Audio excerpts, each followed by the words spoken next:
اب بھائیو آخر میں میرے ایمان کا تقاضا یہ ہے کہ میں مکمل حدیث غدیر خم بیان کر دوں، یعنی میں اتنا اس کا ذکر کر رہا ہوں غدیر خم، تو اس کے جتنے بھی طریق ہیں میں نے ریسرچ پیپر 5B میں لکھے ہیں، میں اس کو بیان کر دوں، لیکن ڈیٹیل میں جانے سے پہلے ایک دفعہ دروشی پڑھ لیجئے۔ اللہم صلی علی محمد وعلی آل محمد کما صلیت علی ابراہیم وعلی آل ابراہیم انک حمید مجید، اللہم بارک علی محمد وعلی آل محمد کما بارکت علی ابراہیم وعلی آل ابراہیم انک حمید مجید۔ عثمان بھائی یہ والا ایسی بھی چلا دیں، کریٹیکل ریکارڈنگ ہو چکی ہے، یہ ریکارڈنگ میں آواز آ جاتی ہے اس بڑے ایسی کہ آپ چلا دیجیے انشاءاللہ، بلکہ سب سے زیادہ پسینہ تو مجھے آ رہا ہوتا ہے نا، کیونکہ میں بول رہا ہوتا ہوں، بولنے والے بندے کو زیادہ آتا ہے۔ بھائیو صحیح مسلم میں حدیث ہے انٹرنیشنل نمبر کے مطابق 553 آپ صلی اللہ علیہ وآلہ وسلم نے ارشاد فرمایا کہ جو شخص وضو کرنے کے بعد ایک دفعہ پڑھ لے اشہد ان لا الہ الا اللہ وحدہ لا شریک لہ واشہد ان محمدا عبدہ ورسولہ، تو اللہ تعالیٰ جنت کے 8 دروازے اس کے لیے کھول دے گا۔ الحمدللہ، تو جنت کے 8 دروازوں کی نسبت سے میں نے ریسرچ پیپر نمبر یہ 5B واقعہ کربلا کا حقیقی پس منظر 72 صحیح الاسناد حدیث کی روشنی میں، جس میں 150 طریق میں نے اہل سنت کی کتابوں سے جمع کیے ہیں، اس میں 33 نمبر پہ میں نے حدیث غدیر خم کے سارے طریق جمع کر دیے ہیں جو مین تھے، 8 طریق جمع کیے ہیں، اور میں 8 کے 8 یہاں پہ بیان کروں گا، ظاہر ہے تھوڑے تھوڑے الفاظ کے فرق کے ساتھ ہیں، اور پھر انشاءاللہ یہ ہماری گفتگو کنکلوڈ ہو جائے گی انشاءاللہ تعالی۔ 33 نمبر پہ ہے بھائیو غدیر خم کی جو حدیث ہے، اس پہ اہل سنت اور اہل تشیع کا اجماع ہے، یہ حدیث متواتر ہے۔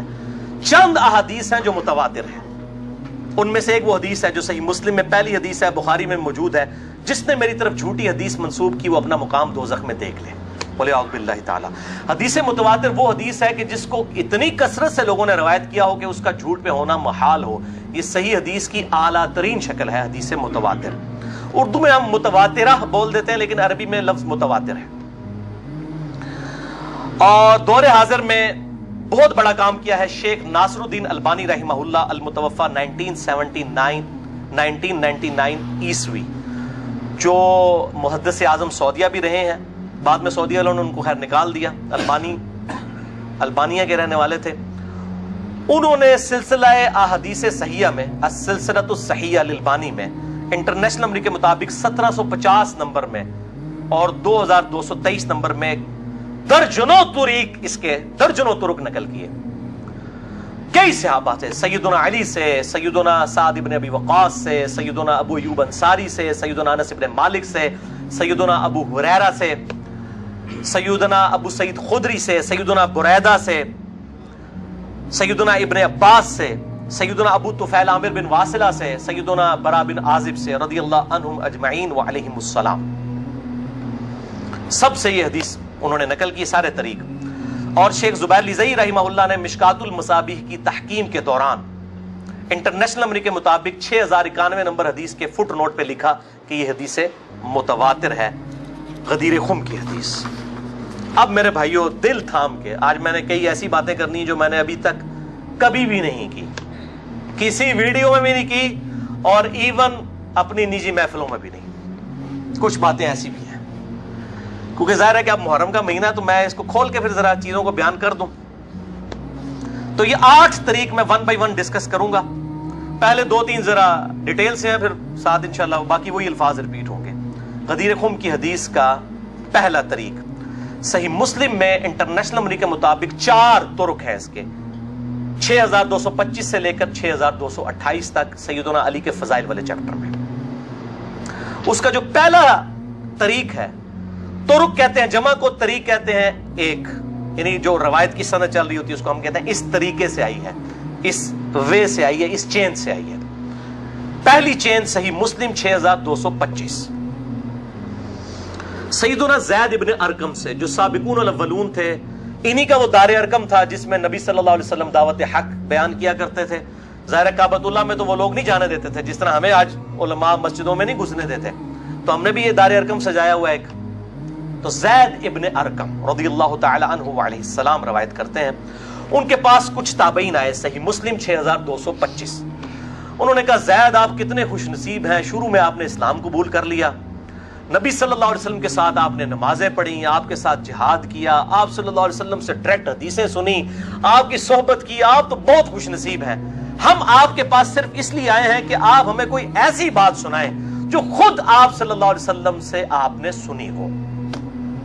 تو زید ابن ارقم نے کہا کہ میں بہت بوڑھا ہو چکا ہوں، ساری باتیں تو مجھے یاد نہیں ہیں، اس لیے میری معذرت قبول کرو، البتہ ایک کریٹیکل بات مجھے یاد ہے کہ آپ صلی اللہ علیہ وسلم جب حجۃ الوداع سے واپس آ رہے تھے اپنی وفات سے تقریباً 3 مہینے پہلے، تو مکے اور مدینے کے درمیان ایک خم نامی جگہ تھی، پانی کے لیے پڑاؤ کیا غدیر خم پہ، اور یہ بات ہے 18 ذوالحجہ 10 ہجری کی، اور 11 ہجری میں آپ صلی اللہ علیہ وسلم کی وفات ہو گئی ربیع الاول میں، تاریخ کنفرم نہیں لیکن دن سوموار تھا، صحیح بخاری میں آتا ہے۔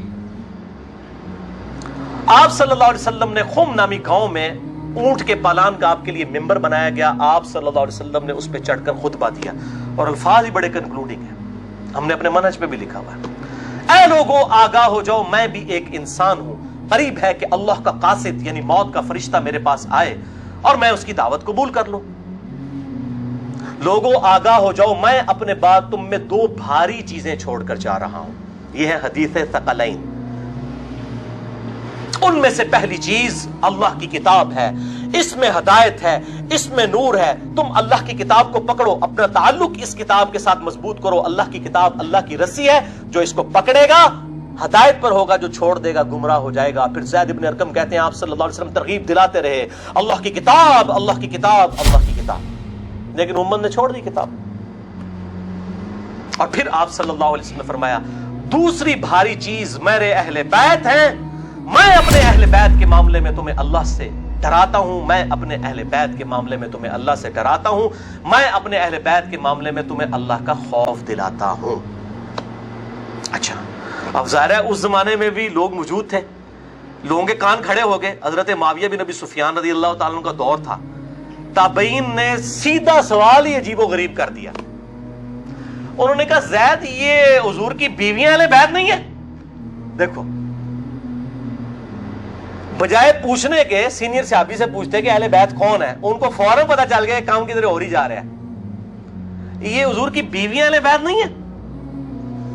زید ابن ارقم نے کہا کہ بیویاں اہل بیت ہیں، لیکن یہاں پر وہ مراد نہیں ہے، یہاں پر تو نبی صلی اللہ علیہ وسلم کے خاندان کے لوگ مراد ہیں، آل علی، آل عقیل، آل عباس، آل جعفر، وہ لوگ مراد ہیں اہل بیت، حضور کی بیویاں یہاں مراد نہیں ہیں، جن پر قیامت تک کے لیے صدقہ حرام ہے، یہ زید ابن ارقم نے کہا۔ ایت تھوڑا کوڑا سیجے طریق، اگلا بڑا سخت جے، میں ڈر رہا ہوں یہ بیان کرتے ہوئے، لیکن اس میں میں نے پمفلٹ میں لکھ دیا ہوا ہے، لیکن وہ لوگ پڑھ کے گزر کے ہوں گے، لیکن میں اب آپ کو توجہ دلاؤں گا۔ صحیح مسلم 6228 نمبر طریق، اس میں پتہ کیا الفاظ ہیں؟ اس حدیث کے اینڈ پہ تابعین پوچھتے ہیں کہ کیا نبی کی بیویاں اہل بیت نہیں ہیں؟ تو زید ابن ارقم کہتے ہیں اللہ کی قسم نہیں،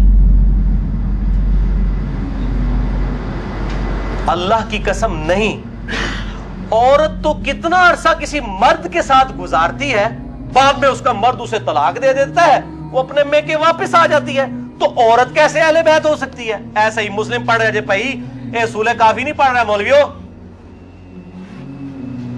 صحیح مسلم 6228، وہ کہتے ہیں بیوی کو طلاق ہوئی اپنے گھر چلی گئی، وہ کہاں سے اہل بیت ہو گئی؟ یہاں تو نبی صلی اللہ علیہ وسلم کے خاندان والے مراد ہیں، جن پر قیامت تک کے لیے صدقہ حرام ہے۔ زید ابن ارقم کو ریال نہیں ملتے تھے، نہ سعودیہ سے نہ ایران سے، وہ تو صحابی تھے نا رضی اللہ تعالیٰ عنہ، حق بیان کیا انہوں نے۔ اچھا یہ نہ سمجھیں یہ کہہ دیں کہ زید ابن ارقم کا اجتہاد ہے، اے بھائی اجتہاد نہیں ہے، سن لو، ایک معنوں میں اہل بیت بیویاں ہیں سورۃ الاحزاب آیت نمبر 33 کے تحت، لیکن یہ جس اہل بیت کے بارے میں اللہ سے ڈراتا ہوں ان کے ساتھ اس نے سلوک کرنا، یہ وہی لوگ تو ذبح ہوئے ہیں، آل عقیل ذبح ہوئے، آل جعفر ذبح ہوئے، آل عباس جعفر ہوئے، آل علی ذبح ہوئے، انہی کی اولادیں ذبح ہوئی ہیں نا. یہ 72 جو ہم شہداء کربلا کہتے ہیں انہی کے بارے میں ڈرایا تھا، جن کے بارے میں غیبی خبر دی گئی تھی کہ ان کے ساتھ امت برا سلوک کرے گی. اچھا، یہ زید ابن ارقم کا اجتہاد نہیں ہے میرے بھائیوں. اس کی سپورٹ میں صحیح مسلم سے 2 مرفوع حدیثیں اپنے محبوب صلی اللہ علیہ وسلم کی حدیثیں بیان کرتا ہوں. سنیں، پہلی حدیث انٹرنیشنل نمبر کے مطابق صحیح مسلم میں 6261 نمبر. اما عائشہ رضی اللہ تعالی عنہا وعلیہ السلام خود روایت کر رہی ہیں کہ ایک دن نبی صلی اللہ علیہ وسلم اس حال میں برآمد ہوئے کہ آپ صلی اللہ علیہ وسلم نے ایک کالے رنگ کی چادر اوڑھی ہوئی تھی جس پہ نقش و نگار بنے ہوئے تھے جیسا کہ اونٹ کے کجاووں کے ہوتے ہیں. کالے رنگ کی منقش چادر اوڑھی ہوئی تھی. اتنے میں سیدنا حسن آئے، آپ صلی اللہ علیہ وسلم نے ان کو اپنی چادر کے نیچے لے لیا. پھر سیدنا حسین آئے، ان کو اپنی چادر کے نیچے لے لیا. پھر سیدہ فاطمہ آئی، ان کو اپنی چادر کے نیچے لے لیا. پھر سیدنا علی آئے، ان کو بھی اپنی چادر کے نیچے، ان چاروں کو لیا. اور 5ویں خود، جس سے 5 تن پاک کا ہم کنسیپٹ لیتے ہیں، 5 اس چادر کے نیچے لیا. سیدہ عائشہ کو نہیں لیا. پوائنٹ ٹو بی نوٹڈ، وہ راوی ہیں، وہ دیکھ نہیں ہے منظر. اور اما عائشہ دیکھ لیں کتنی منصف مزاج تھی، انہوں نے یہ روایت بیان کر دی. ورنہ کسی درجے میں اپنے بارے میں بھی سوچ سکتی تھی کہ مجھے نہیں لیا گیا. لوگ کل کو سوال کریں گے کہ آپ کو کیوں نہیں لیا گیا، آپ اہل بیت نہیں تھیں؟ یقیناً تھی. لیکن یہ والا معاملہ جو ہے وہ ایکسٹرا آرڈنری ہے، اسپیشل پروٹوکول ہے. چادر کے نیچے لیا. پھر آپ صلی اللہ علیہ وسلم نے سورۃ الاحزاب کی آیت نمبر 33 پڑھی، انما یرید اللہ لیذھب عنکم الرجس اہل البیت ویطہرکم تطہیرا. اے نبی کے گھر والو، اللہ تو صرف یہی چاہتا ہے کہ ہر طرح کی ناپاکی تم سے دور کر دے اور تمہیں خوب صاف ستھرا کر دے. راویہ اما عائشہ ہے، خود چادر کے نیچے نہیں ہے. علی، حسن، حسین اور سیدنا علی ہے، سیدہ فاطمہ ہے، اور نبی صلی اللہ علیہ وسلم 5ویں خود. تو زید ابن ارقم نے کوئی غلط بات نہیں کی ہے، ان کو یہ حدیثیں پتہ تھیں. اور دوسری حدیث صحیح مسلم سے ہی انٹرنیشنل نمبر کے مطابق 6220 نمبر. یہ بڑی لمبی حدیث ہے، میرا ٹاپک کسی دوسری طرف چلا جائے گا اور کچھ بڑھ جانا ہے. چونکہ میں اس کو لکھ چکا ہوں 150 روایتوں والے 72 والے احادیث والے، لہٰذا میں اس کا ایک پورشن بیان کرنے لگا ہوں. باقی جسے شوق ہو تو وہ پڑھ لے، اس کے اندر میں نے لکھا ہے اس کا پورا طریقہ، ورنہ معاملہ کہیں سے اور ہی نکل جانا ہے. پھر سب و شتم والا ایشو ڈسکس ہو جانا ہے. حضرت معاویہ کے دور میں جو سیدنا علی کے پر لعنت ہوتی تھی، وہ والا ٹاپک اس میں ڈسکس ہو جانا ہے.